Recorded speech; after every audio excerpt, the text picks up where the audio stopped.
Hope and Faith with Heather Murdock.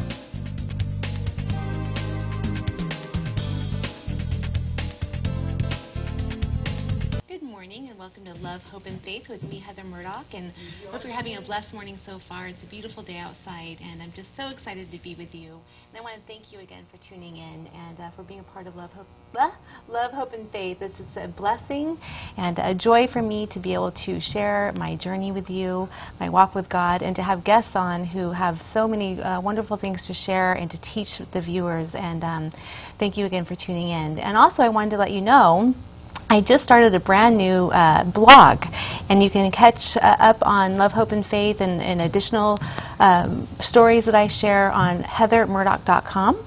It's a brand new blog that it's actually got designed by a real web designer, so it looks a little bit better than the last one I had that I designed myself. So anyway, heathermurdock.com, do check that out. And I have with me today a wonderful show, a wonderful guest, actually a couple of guests. And my first guest is right to my right here, and this is Bob Meese. Hi, Bob. Good morning. Good morning. Good to have you. Thank you.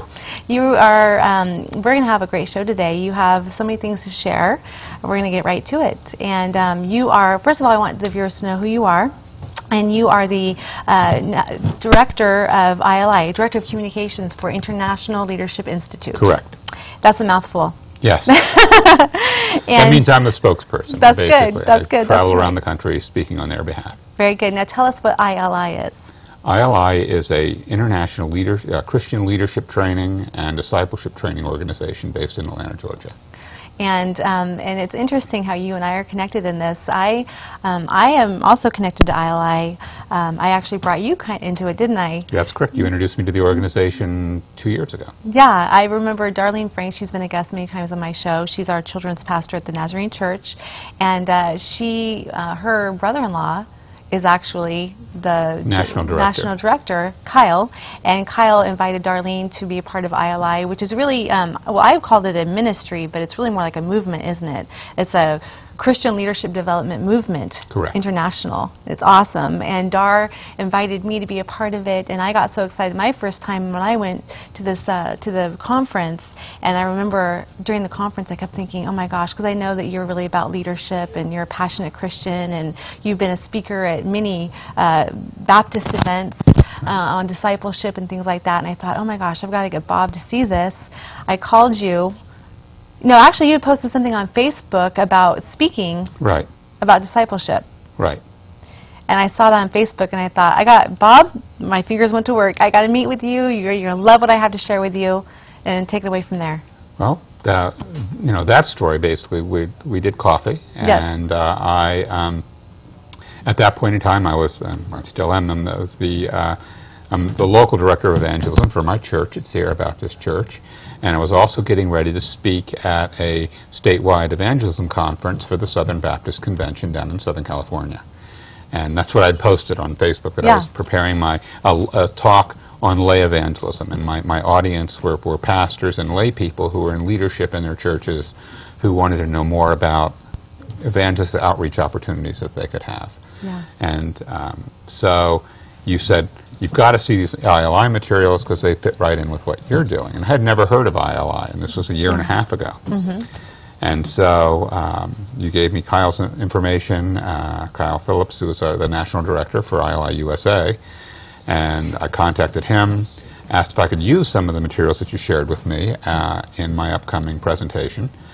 And he said, sure, and I sent him a copy of my presentation before I finalized it, so that, you know, I was true to their intent with their materials. Mm-hmm. And he shared it with Wes Griffin, who's the international director for ILI. And I get a phone call just before I'm supposed to present at this On-Target Evangelism Conference, and they asked me to come and join them in Atlanta. They were doing a kind of a 10th anniversary celebration, where they were bringing kind of the monsters of evangelism from their work internationally to Atlanta, Georgia. And at that point in time, ILI was primarily an international organization raising up Christian leaders around the world. Mm-hmm. And that was their focus and purpose. The United States was not really even thought of as a mission field for them. They were really looking for individuals who were in Christian organizations or pastors who needed to be raised up and more empowered to do their work in international mission fields. They've trained internationally about 81,000 Christian leaders around the world with a staff of 10 people. It's amazing. It's a very effective organization.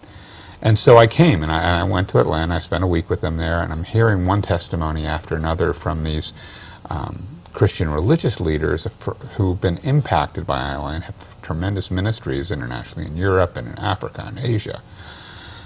And finally, a theme was running through it, and that's that America was losing its effectiveness as a mission-sending organization because we were losing our credibility as Christians. Mm-hmm. Because of the shallowness of the Christian faith mm-hmm. here in America mm-hmm. and the lifestyle that most people who even call themselves Christians in America were living. Mm-hmm. That was not consistent with their understanding of what a biblical worldview should be like. And that really struck me right at the heart. And so I had a number of discussions with them in the weeks that followed. They invited my wife and I to a board of directors meeting for the international board to present to us an opportunity for me to come on board, for both of us actually, to come on board to help run their American program and communicate to America the work that ILI had been doing internationally. And so I was brought on as their communications director. My wife and I travel around the country presenting the ILI story to churches and business individuals who are Christians, whoever will listen to us. Yeah. About stepping out in complete faith. Absolutely. Yeah. Literally, I dropped my job. Yep. Walked away from a corporate career in communications and business development for companies, and am doing essentially God's business now. Yeah, and I love that story because it just shows, so plainly God's hand. I mean, God intended for me to be at ILI, I know for my own reasons, and then I know that He reminded me of you during my ILI experience, which was profound, and then to have you post that, me to see that, us to meet, you to get so inspired, and now you're the communications director. I really believe that you are called to be in that role. You've done a lot for ILI, and you've done a wonderful job, and it's just fun to be part of God's work. To see how He's just using us, and we're just being moved along in His plan, His purpose. Right. And speaking of that, you also have a really neat story of how your faith has been reignited, I could say, if that's the right word, because you've been a Christian for many years, right? Right. Basically raised in a Methodist church as a child back in Washington, D.C., where I was born. And yeah. As families do, you get busy with soccer on Saturdays and too tired to go to church on Sundays and yep. those type of things. Mm-hmm. as was bringing my family up. I was traveling internationally for my work, so I was flying out every Monday and flying home every Friday for a long period of time in my consulting career. And so as a family, we stopped going to church. Mm-hmm. And for maybe 15 years, we hadn't really been attending church very often. And so my wife, when my youngest son turned 6 or 7, she decided it was time to get him in at least vacation Bible school in the summertime. So she started taking Andrew to Sierra Baptist Church, which is where we go now up in Pioneer, for their vacation Bible school, which in fact is coming up again this year on the 9th through the 13th of July. And so I 3 years running. He goes to vacation Bible school. We sit through the parent program on Friday evening. First year, second year, it's kind of the same old, right? Third year, I'm sitting there, and it's like I'm lying on a gurney and I'm having open heart surgery. I could just feel pressure on my heart while I'm watching the program. It just feels like God's massaging my heart, and it was real spooky. I mean, there was a physical mm-hmm. component to it. But I blew that off. That's just, I was something Stress. I ate. Stress. Get back on a plane. I'm headed out, drive down to Sacramento to fly to my next engagement, and park my car and get on the bus and take it over to the airport. And I'm walking across the street from the bus, and I just have this moment. I look up at the sign above the building, and it says terminal. and I'm stopped and frozen in the middle of the street with this sense of dread. Isn't that something you die from? Wow. And it just had me totally, you know, I didn't know what to think. And I kind of lost my train of thought and didn't know where I was going. Go up to the counter, and I flew so much, the worst thing you can do is be greeted by your name by the ticket agents when you walk into the airport. Frequent flyer, for sure, yes. So I walk up to the counter and say, "Oh, Mr. Meese, where are you going today?" And that's a bad sign. And so I said, "I don't know, just pull my itinerary up and put me on a plane," because I was really mentally just shocked and disoriented. So they were flying me to Houston. So they put me on a plane, fly me to Houston, and it was an uneventful trip. I got my work done there on the plane to fly home, and plane taxis out onto the tarmac, and then they announced, "We got some mechanical problems, we're going to pull off to the side and correct those before we take off. Stay in your seats." Well, at that point, you know, my computer and all my work was in the upper bins, and I had nothing to do. I was kind of strapped in. So I'm rifling through the seat pocket in front of me to get the Mainliner magazine to at least read something while I'm waiting for the plane to take off. And in the seat pocket is a copy of Purpose Driven Life, this old tattered green copy. And I devoured that book between Houston and Sacramento. And before you continue with that, we're going to take a break, and I can't wait to hear, I love your story, how God is just placing things in your path to get your attention. That's awesome. All right. And I want to hear the rest of the story. We'll be right back in 3 minutes.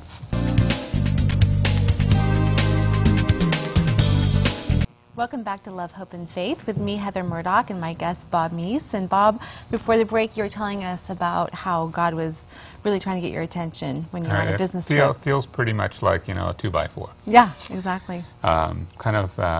You know, I thought I had everything under control, and I had my life the way I wanted it. I had the career I wanted. Yeah, the way you wanted it. The way, right, yeah. I yeah. And, you know, I kind of reached the pinnacle in my career, and I thought that's what I wanted. And God had other plans in mind. Yeah. And so, you know, I get home from that trip, and I'm telling my family about it. My wife is then telling me, well, Andrew, who was 7 at the time, says, well, I want to start going to church there every Sunday. So pack up the family and go to church there, you know, that next Sunday, and start meeting with Pastor Gene Overstreet and Eugene Overstreet at the church, and the rest of the church family there, and kind of become members and become involved in that church. And one thing leads to another, and now I'm the evangelism director up at Sierra Baptist Church, and then got invited from there into speaking and using my business development skills, my communication skills for God's service in teaching evangelism and other outreach opportunities for the Southern Baptist Convention, which is then what led me into ILI. Yeah. And you and I have met.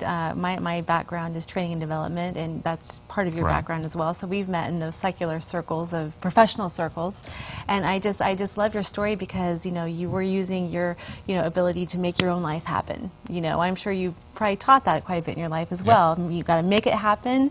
You're the driver. You know, you create your own destiny and all those things, and God's just slowly transformed you, and now you've given your life to the Lord. You're serving Him. You're building His kingdom. It's awesome. It's awesome. And it's just a privilege to do it. It's an honor. To be able to do that as a full-time vocation now. Yeah. Giving up the paycheck for the other rewards that aren't on it. The eternal rewards. Eternal rewards. And not only for you, but for those you impact. Exactly, So exactly. Quite an interesting switch in my life to do that. Which then will transition to what you're also writing a book right now, aren't you? Finding God on Facebook. Finding God on Facebook. Is this your first book? First book. Okay, awesome. Tell us about that. Well, one of the courses that I teach is a lay evangelism course on what lay people can do in their ordinary life to be impactful for the kingdom. And one of the things I recommended in the seminars that I was doing was to use Facebook as a tool to reach people who either don't know God or who have very shallow Christian walks in their lives, as either an evangelical tool or as a discipleship tool. And I got a lot of flack from people about this. They said, a lot of Christians say, you know, Facebook's the devil and it's a time waster. And I go to them and I say, Facebook represents millions of people who do not know Christ. Yep. It's it's a secular tool that has huge reach. And I say, just do this. Open a Facebook account, get your immediate family so you can see pictures of your grandkids or pictures of your children or whatever, or pictures of your friends. Get all that up on Facebook going, so you've got a small community for yourself. Then find 5 people who either have no walk with God at all, or who have a very shallow Christian faith, and be the ideal Christian in their life. Be Christ in that environment. Mm-hmm. And so what you want to do is, find those 5 people, and then follow them, for lack of a better word, religiously, every day. Take 5 minutes a day, pull up their accounts, and see everything they posted. And comment on their positive things, be there for them if they've got a tragedy in their life, like their pictures, be involved in their family, and be so involved in their life through Facebook that you would be missed if your encouraging remarks were no longer there every day. So that this person, who may not even know you well, feels God's presence every time you're commenting on them on Facebook. And it has been a ministry that I've been doing for about 3 years now. With, there was a woman. I'll share this story. She was a Facebook friend, a business colleague who I knew. And after I started becoming more involved in my church and more involved with the ministry of the Southern Baptist Convention, she unfriended me on Facebook and stopped doing business with me as a business person. So I was doing some consulting for her company. Because she thought that my faith made me too judgmental, made me too intolerant of other worldviews. So for 2 years, I never heard from her again. And then things happened in her life. She lost a family member. She had another family member taken seriously ill. And she sends me a friend request out of the blue on Facebook. So of course I make her my friend again, and we start chatting, and one thing leads to another, and I start finding out what's happened in her life, and I start doing my Facebooky thing with her, being really close, trying to build a rapport there. She's kind of messaged me privately and told me what was going on in her life, and that she needed something, and now she's attending church regularly. Awesome. So that's so awesome. So, and this was someone who was just totally adverse to my faith. Well, it's interesting because I use my Facebook as a ministry as well. I was reading you were sharing some of these things with me before, and I thought, wow, I'm kind of doing that, maybe not in the step-by-step process that you've defined here for us today, but I view my Facebook as my ministry. And my husband and I were just talking recently, and I thought, gosh, is the world getting worse? I mean, when you look at Facebook, and I have 1,600 friends on my Facebook account. Oh, maybe 1,700 friends actually. So I have a big social network, and so I see a lot of things. And it's just the world. Is it becoming more? Everything's becoming okay. The immorality in the world is getting scary to me. When you see it on Facebook, everything is becoming more accepted.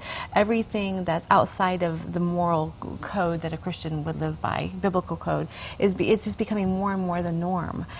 People are becoming more and more.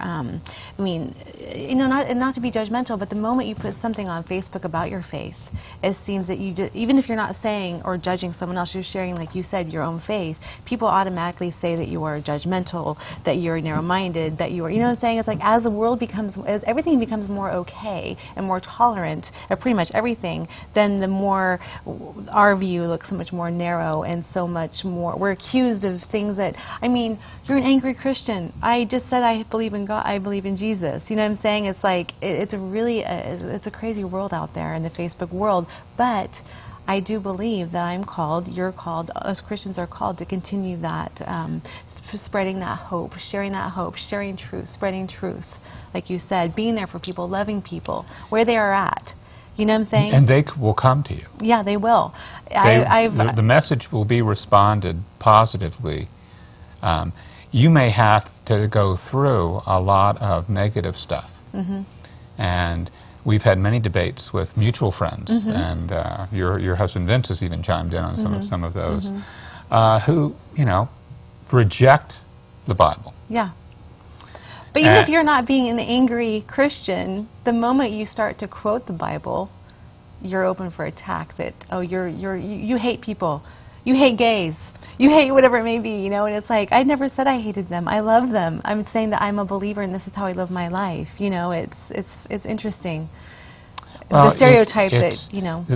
You've got to bring people back to the, you know, this is what I believe. I'm not making you believe. Exactly, I'm not doing exactly. anything. But the name of Jesus stirs a reaction in people. He always has. When he was walking the earth and doing his ministry, his name brought out a lot of anger and violence and hatred. It always has. Because people do not want a moral absolute in their life. Exactly. But actually, I take that back. They do. They just don't know it. Well, no, because the most comfortable people are the ones who have a moral compass and who have an absolute. There's something inside us as individuals that wants us to push that aside and say, you know, I'm going to reject this absolute. But we walk a more comfortable life with it. So it's this constant tension between your individualism and your desire to totally do whatever you feel like, and walking comfortably in life with a moral compass and a moral code that is God-breathed. And that's why I always feel like people will comment and say, oh, thank you for your inspiration, or, you know, they'll resonate with something I've shared, and, you know, I feel like that's just God working through me, and God's working through you, and that's, you know, touching people's lives right where they're at. Right. We're saying something without even realizing that's touching someone right where the pain that they're having is being, you know, ministered to by, you know, by God through us. You know, and I think it's awesome that you're going to teach people how to use Facebook as a positive, as a way to share God's truth. And it's just one. So if you go to Facebook and you search for Finding God, you will find the Finding God on Facebook link on there, so you can find out more about that. Finding God on Facebook, excellent. And then if you want to know more about ILI and what I'm doing with the ILI ministry, your viewers can go to www.iliteamusa.org and then /Robert, and it will bring you to a site that explains what our ministry is all about here in America. Good, that's awesome. Thank you for that information. ILI is an leadership equipping ministry, and it's wonderful, so check that out. We're going to take a break. We'll be right back. And I have a new guest with us today. Hi, Gwen. Hi, good morning. It's good to have you. This is Gwen Christensen. Good to have you, Gwen. Thank you. You're awesome. I think I know you just dropped off your kids at VBS, and now you're here. Well, they're actually here in the lobby. We're going to go to VBS next at Grace Fellowship. Oh, good. Okay, we just made a quick change, and we got you on the set, and it's good because Bob was going to be here talking about an estate planning. Is it a meeting or a conference you're having? We're having a seminar. Okay, seminar. We're getting ready. Bob is the first to launch my seminar series for the summer, and so we have a seminar coming up next Saturday, the 7th. Okay, awesome. And it really kind of goes with this whole thing. If I just direct to Bob here for a minute, Bob's life has been, you know, as we shared earlier, you know, kind of striving for his own goals in his life and being successful in business, and then had this encounter with God that transformed him, and now he's using all of his talents to build God's kingdom. And one of the ways that we build God's kingdom is to become good stewards of what we have, which is, I know Bob's passionate about that, and as are you, and that's how Bob's helping you, because estate planning is all about stewardship, isn't it? It's all about being responsible with what God's given us and planning. And what's interesting is when I sat down with Bob to learn about ILI, I was looking at the 8 core values, and stewardship was one of them. Right. And it was great because I was invited to a conference, and I got to go to the conference and learn more about what God wanted to do in my life, not only just to teach people about stewardship, but it also helped me redesign my corporation to be a Christian corporation, and also opened up the door to what I'm getting ready to do this summer, which is a seminar series. Yeah. I have a new building here on Main Street, and we have a beautiful conference room, meeting room, seminar room, what have you. And right now we have at least 15 people that can squeeze in there. And the idea with that is for outreach. The idea with the Estate Planning Law Center is to be a resource for people, but also a Christian resource. Yeah. And what awesome. comes with that is the 8 core values, stewardship being one of them. And estate planning is an extension of that stewardship. And so Bob and I are going to be teaching a joint seminar. Yeah. It's coming on, it's Saturday, July 7th, and it's from 10 to noon. And it's here at the Estate Planning Law Center on Main Street. And the idea is to talk to people about stewardship in their own life, but then how they can also provide for their family after they're gone, using the tools of estate planning. Awesome. And Bob, let's kind of cut to you for a minute. Tell us what the Bible, I know you have your Bible there, so what does the Bible say about stewardship? Well, And what is stewardship? Basically, too many times churches get a bad rap when people hear the stewardship line, think, oh, that's all about giving. That's all Tithing, about tithing. That's all about Christian charity. And the reality is the Bible's very clear. And I'm going to read from 1 Timothy here, but I always like to think of, when I'm reading letters from Paul to Timothy or to others, I'm wondering, what was the letter like that precipitated Paul's letter to Timothy? So he's writing this letter to Timothy, and in part of the letter he says, but if anyone, this is 1 Timothy 5:8, but if anyone does not provide for his own, and especially for those in his household, he is denied the faith and is worse than an unbeliever. Now, what would have precipitated Paul? What would Timothy have written as a young pastor in this new church to have him have to write that?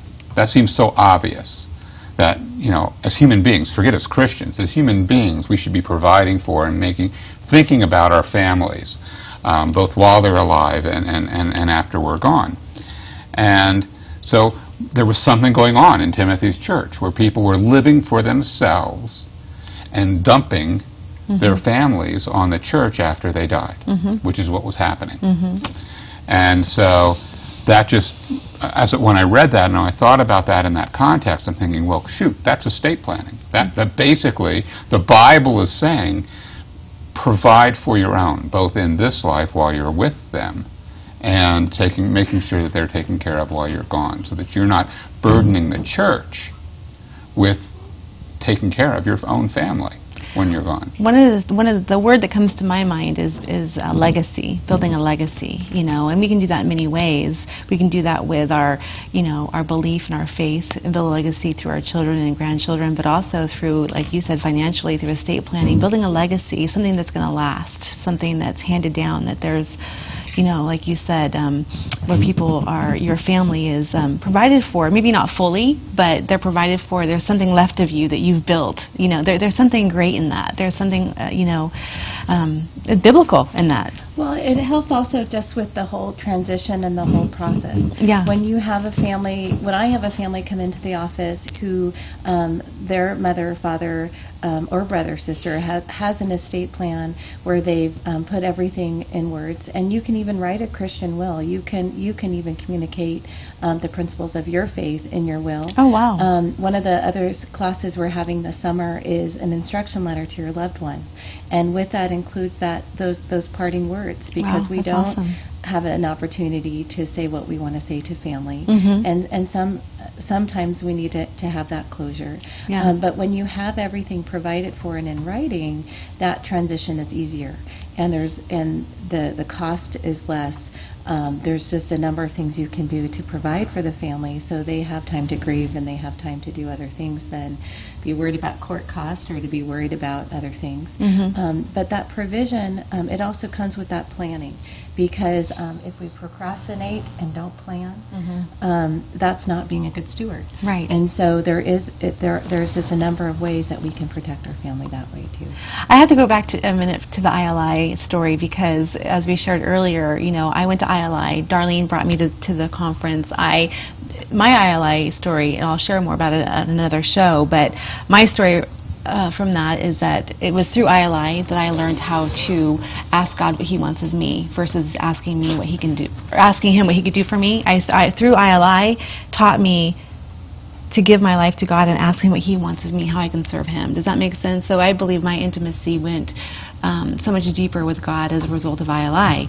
I came back, introduced it to Bob. Bob came back, introduced it to you. And there's a core group of us in Amador County that have been touched by ILI. I remember you specifically. You went to the national conference, right, at Redwood Park, and you. I remember you sitting there. I can see your wheels turning because you know, the 8 core values are profound and they're simple and they're amazing and it gets right into your heart and really speaks to, I think, each one of us, right? And you were right in the process of kind of rebuilding your business, weren't you? I was. And you were going to open a new office, and all these things were like on the very verge of happening. And I could see that and you shared with me that you went from, I have my business and this is how I'm going to run it, and you had the same kind of transformation that Bob had, where through that process of ILI, the 8 core values, you realize this is God's business and He's using me as a vessel. Is that fair to say? It is. Yeah. Because when you look at what your purpose is, and you look at your skill set, God has given me the skill set of legal and being able to provide those legal services. But then I'm also called to witness to the people I'm providing legal services to. Absolutely. And especially in this time of need, when people come to see me, it's because they've had a death in the family, because they're grieving someone. They need prayer and they need compassion.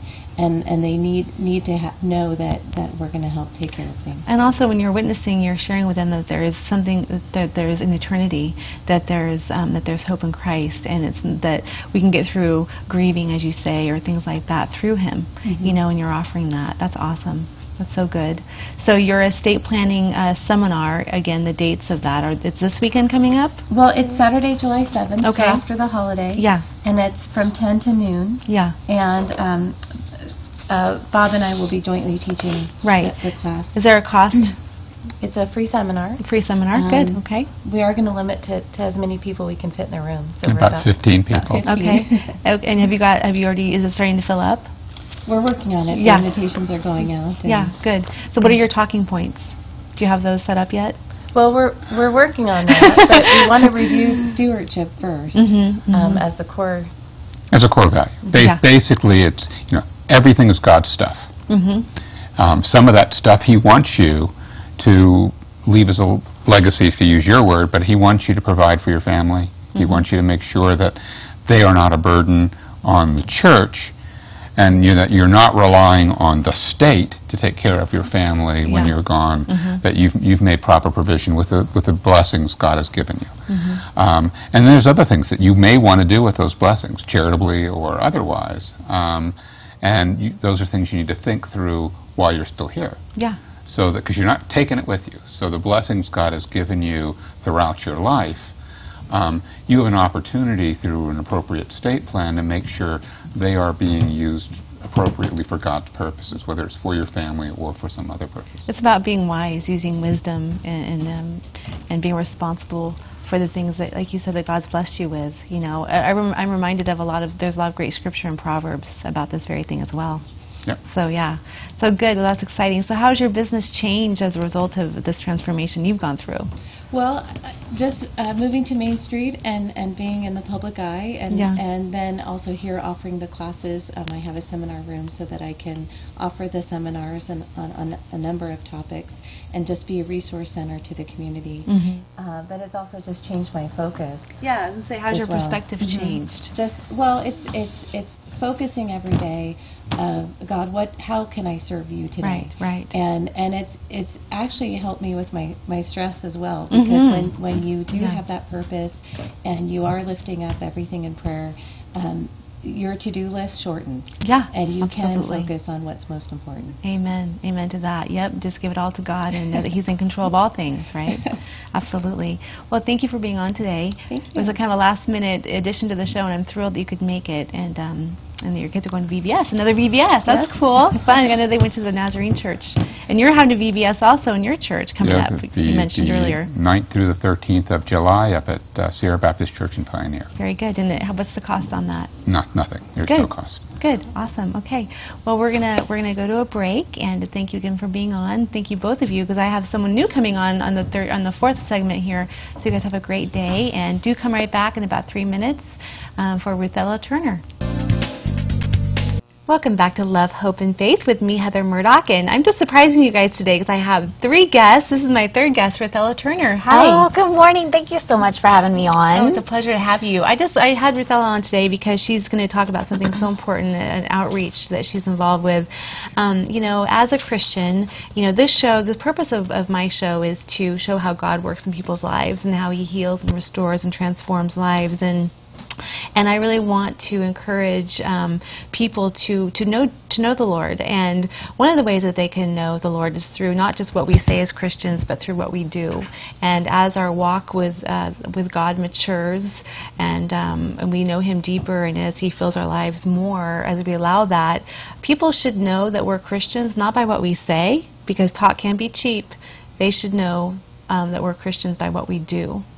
The love of Christ, the transformational love of Christ should just pour through us, and that means serving people. Jesus calls us to serve the brokenhearted, the widows, the people who have less than we have. And it's my honor today to share with you Ruthella, because Ruthella is that kind of person. And I'm thrilled to have you on today to talk about ways that we can get involved in helping you to serve people. So go ahead and share with us what you have. Well, thank you. Well, we are in the process, the Atka, Upcountry, Comanche Lake Community Centers, in conjunction with the Generation Life Church, are really excited to do the Backpack Project, Backpack to School project again. And this is how many years in a row This now? is our 6th year doing it. Awesome. And it's my favorite project. I look forward to working on this project all year long. And I really want to say that this isn't just me. I get to come on and have my face, but it's a team effort, I'm sure. It's a huge team effort. Yeah, there's lots of people behind the scenes who deserve a lot of work, and really it's the community that deserves the credit, because it's not Atka's money, it's not a particular church's money that goes into serving. It's everyone in the community coming together to help support our students to do well in school. So tell us what the backpack effort is. So it is a project where we, the community, provide backpacks filled with grade-appropriate school supplies for kids living in Amador County who are going into grades K through 3. And this is a wonderful project. It provides supplies specifically for kids living in Amador County. Some of the other projects, the supplies may not stay here. It was started through the community centers. And our service areas are the outlying areas. We're not... So we're really supposed to focus what we do for the outlying areas of the county. So the Generation Life Church came on board 3 years ago and said, we really want to help, and how can we do this? We are so excited, because then we can make this a countywide effort. Yes. And it's just really heartwarming. We've got families that really struggle, especially as the economy is going where it is, and jobs are harder to find. And we really want our kids to know that we support them as a community, that we value them, that we want them to go to school, be excited to be at school, to want to be there.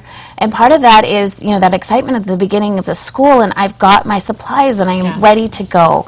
And this is a way that we can show them. And the long-term goal is we want our kids to graduate high school. We want them to go on to college, to trade schools. We want them to realize that there is more out there, and that they are fully capable of achieving whatever dreams that they have. Yeah, I remember being a kid in school, and you know, we grew up poor, and I remember not having enough supplies. And it's not only are you not prepared then, but it's also an embarrassment, and you feel the tendency, at least for me, I remember just kind of withdrawing and feeling so self-conscious because I didn't have the same things other kids had. But now you fast forward to now, and our world now, it's not just, like you said, the economy has affected everybody. It's not just the poor people that don't have the amenities or the basics. Now just regular families who are working families don't have Absolutely. are struggling to provide those things. It can be expensive, school supplies. They are very expensive. And so what we ask, there's you're going to see boxes around the county. Yeah. They're going to have these on them, and this lists out the different supplies that are needed. We would like to have them all back by July 16th. So you can go. I know it's a struggle to fill a whole backpack. So if you find things on sale, put it in a bin. Call the community centers, call the Generation Life Church, drop off your donations. We have several churches that are also collecting supplies. Or what you'll also see on those boxes and bins are cards that look like this in a couple different colors, 3 different colors, and it lets you know if this represents a specific child. There's a number on here. Oh, good. So you can decide that you want to take care of this girl who's going into 9th grade, and it's got a list of all of her supplies on here. And on the back, it's got specific directions. So you can go and shop and get everything that this 9th grade girl needs to be ready for school. 9th grade. So originally you said it was K through 3rd. So now Oh, it's did I say K through 3? I thought you said that. Maybe I'm wrong. Sorry, K through 12. K through 12. Okay, good. Okay, I'm sorry. Good. No, that's okay. That's good. That's good though. So good. So every age group is every age group. Good. And the high school is just as important. Yeah. We absolutely. have, I don't know exactly what a dropout level is, but I know every county has some students who drop out. Yeah. And we don't want that. Yeah. Our goal is to not have any student drop out. Now, do you have to do any measurements? Are you required annually to do a measurement to see the results? Can you share any of that with us? Entirely community-based project. We don't have any grants that support this. Okay. If we aren't able to meet our goal of all the families that signed up, it's because we as a community have not been able to meet that need. How many families are signed up for We it? have approximately 250. I think it's slightly over that. Is that That's grown students. by year after year? Or? It's gone down a little bit, but I also know that we have a few families that are moving out of the county, just trying to either find jobs elsewhere or moving in with family in other counties. I know, and people don't, you can go to, the local stores are great, but, the dollar store, I shouldn't promote any business over the other, but I'm just saying that's a great place to go because it's inexpensive and they have great supplies there, so it doesn't have, you don't have to spend an arm and a leg. You don't. You can, and shop those sales. There are some really great sales. Yeah. School starts for us kind of the beginning, mid of August. We want to have those supplies to the families 2 weeks beforehand. So we need to have the supplies 2 weeks before that. So what's the deadline for having the supplies? July 16th. July 16th. Go ahead. I was going to say, what we usually do is people wait until the last minute to purchase supplies, and it puts us in a panic because we used to give ourselves 1 week in between, and that's such a short time to find out how many supplies are actually turned back in, and then really do a huge push to get those supplies. So we're trying to give ourselves a little bit of extra time, but also really encourage the community to go out and get those supplies now. And just, I know that many people are givers. I think our community actually is amazing with the giving, and the way people step up for others is just awesome and very inspiring. But I just really want to encourage people that when you step up and give, it feels so good. Oh, and you know that. So wonderful. It feels so good. And I encourage people that, if you're feeling depressed or down about things in your life, the best way I think to overcome that is to go do for others. Stop making it about ourselves and our struggles and start serving others, and the blessing in that is it's amazing. It's so uplifting. It really is, because, like you said, we're having struggles. We've got financial difficulties. We may be suffering from depression or something similar. And it's an opportunity to kind of think outside ourselves. And it's not just about us. It's about everybody. And we're all interconnected. Absolutely. And what a difference that can make to, like you said, to give to somebody else, whether it's you can purchase supplies or you can just volunteer your time. So that kind of leads me to my next question. So now the backpack stuffing, when is that happening? Do you guys need help for that? We actually do it consistently as the supplies come in. So we don't save it for the last minute. We try to just keep up on it. Right. Everybody always asks, when do you stuff the backpacks? And we do it as they come in. That makes sense. That's probably the best. Although it would be fun to have a big backpack stuffing party. Didn't you guys used to do that? We tried that a couple times at the Stuff the Bus event. And what would happen is people would say, well, let us know what you need afterwards. And then we had nothing. So then the next day we're going, well, that event did not work, but we need lots of supplies. So just refining it, that's good. That's good. So these signs and little cards are everywhere in the community. they've gone out. They're hopefully in windows. We've got volunteers taking them out. This is, like I said, it's a community project. So pick up some flyers, take them around, put them in your business windows. Is it too late for a family to sign up for a need? It is. Okay. It is too late. We've closed our deadline. Okay. We get the applications out generally by May 1st. Okay. And our deadline, we have them available for 6 weeks. And what are some of the qualifiers? We ask that the families qualify for the free and reduced lunches. Okay. We don't go back and check. We do have some families that sign up that technically don't qualify, but we know that there's hardships, usually medical issues, where they've got very high medical bills. So while their income says they don't qualify, they really need that additional help. Okay, great. So. Well, you're doing an awesome job. No, I know not just you. It's a team effort. It takes a village, right? It really does. Really does. Everybody. Yeah, it does. So we appreciate you spearheading this and driving this, because I know you also drive the Christmas. What's the Christmas program? The Angel Tree Project. Angel Tree Project. Yeah. And that's such a. So when that time of the year, I'll have you back on to talk about that. That would be super. Thank you. Yeah. Anything else you want to say? One last plug before I read the devotional. You know, if you have any questions, call us 296-2785. Good. And that's Ruth Ella Turner, and this is what's it called? It's the Backpack to School Project, and you can talk to anybody who answers the phone. Good. Awesome. Thank you so much. Every Wednesday I end the show by reading a devotional, and I better get to it because we're running out of time. Oh no. So I know time goes fast, right? It does. It does. Okay. So today's what's today's date? July 27th. Today is June 27th. Okay. So Jesus says, "Rest with me a while. You have journeyed up a steep, rugged path in recent days. The way ahead is shrouded in uncertainty. Look neither behind you nor before you. Instead, focus your attention on me, your constant companion.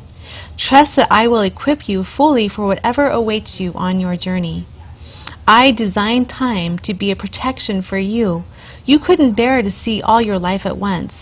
Though I am unlimited by time, it is in the present moment that I meet you.